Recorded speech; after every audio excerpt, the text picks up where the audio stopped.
endorse this bill at all, Mr Speaker? Thank you.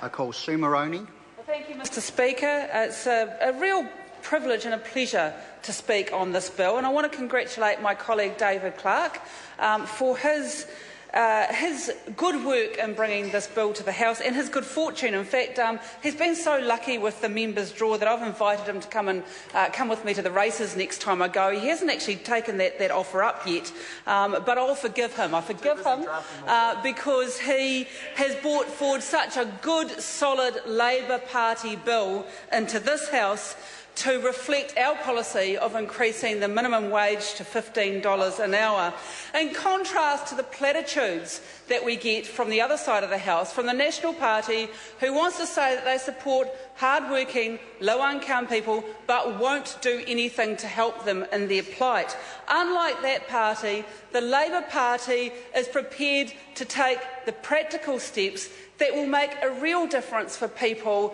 in their day-to-day lives, and that's the difference between National and Labour.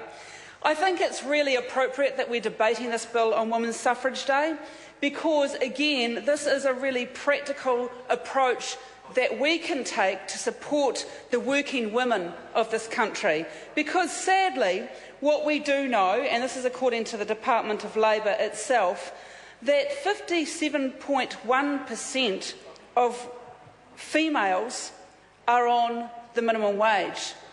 57.1% of women who are in paid employment are in fact on the minimum wage.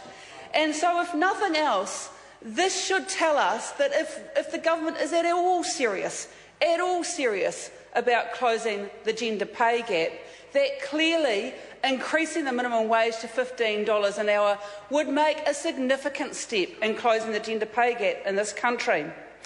Women are far and away the largest demographic group who actually are on the minimum wage in New Zealand. They actually outstrip 18 to 24-year-olds on the minimum wage. Now, 18 to 24-year-olds, there's 56.5% of them who are employed on the minimum wage. But I just want to pause and think about that for a minute, Mr Speaker, because what is it that the government feels comfortable with that women, no matter what age, end up staying on the minimum wage in greater proportions than young people entering the employment market for the first time? What is it that the government feels comfortable about that? Because certainly on this side of the House, we think that that is wrong.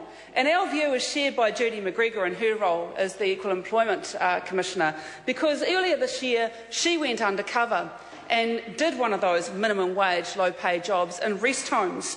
And she was horrified, in fact she called it modern-day slavery, to find that that very difficult work, physically challenging, intellectually challenging, mentally exhausting work, was largely being paid on the minimum wage. And yes, it was almost all being delivered by women. Now, I want to challenge the Minister of Women's Affairs about doing something about that situation, because the only work that the Ministry of Women's Affairs is doing on closing the gender pay gap is to say that all those rest home workers should go out and get men's jobs. That is the only work they are doing to close the gender pay gap. Apparently, this would all be fixed if only these women would go out and be plumbers.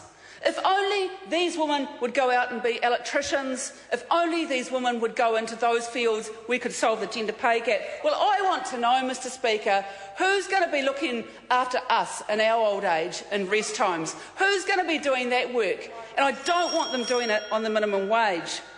But, Mr Speaker, one of the reasons why the government has tried to pretend that it won't support working families in this way by increasing the minimum wage to $15 an hour is because they say that will drive more unemployment.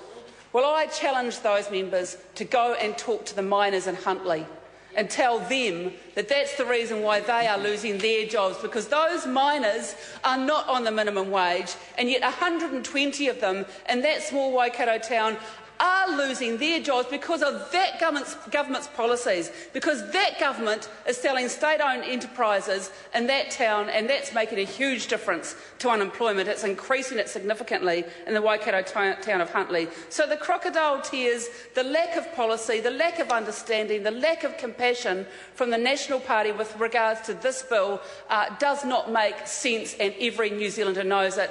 I am very proud to recommend this House to the bill. I call Simon O'Connor. Mr. Speaker, I just want to acknowledge this bill is about the